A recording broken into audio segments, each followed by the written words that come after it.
अनुगुल जिला आठमल्लिक ब्लॉक अंतर्गत लुहासिंगा ग्राम पंचायतर तेंतुली पदर ग्राम गुरुवार अपराह्न 20 बखरा घर निआरे चली भस्मीभूत हो जाइछि। खबर पाई आठमल्लिक अग्निशम बाहिनी तेंतुली पदर ग्राम पहुंची निआं को आयत्त करथिले। एही अग्निकांड रे 8टी परिवार संपूर्ण रूपे क्षतिग्रस्त होइछन्ति। प्रथमे ग्रामर अवधूत साहूको घरु निआं बाहरिथिला। तेबे ग्रामर एक झियो बाहाघर हेउथबा बेले बरजात्री फुटाउथबा बाणरू एही अग्निकांड घटिछि बोली ग्रामवासी कहछन्ति।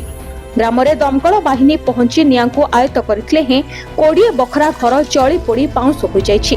एही अग्निकांड रे ग्रामर अच्युत साहू, अमांत साहू, अवधूत साहू, अधिकारी साहू, हाड़ी बंधु साहू, दानेश्वर साहू, विजय साहू और नवेम्बर साहूको आसबाब पत्र, खाद्य शस्य, टंका सुना प्रभृति जळी पोड़ी पाउंस हो जाइछि। खबर पाई घटनास्थल में अतिरिक्त तहसीलदार के वेंकटेश्वर राव, राजस्व निरीक्षक क्षयक्षति आकलन चलाई।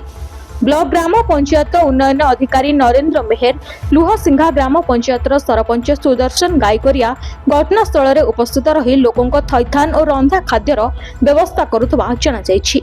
अनुगुल संतोष बेहरा रिपोर्ट, ओडिश्री खबर।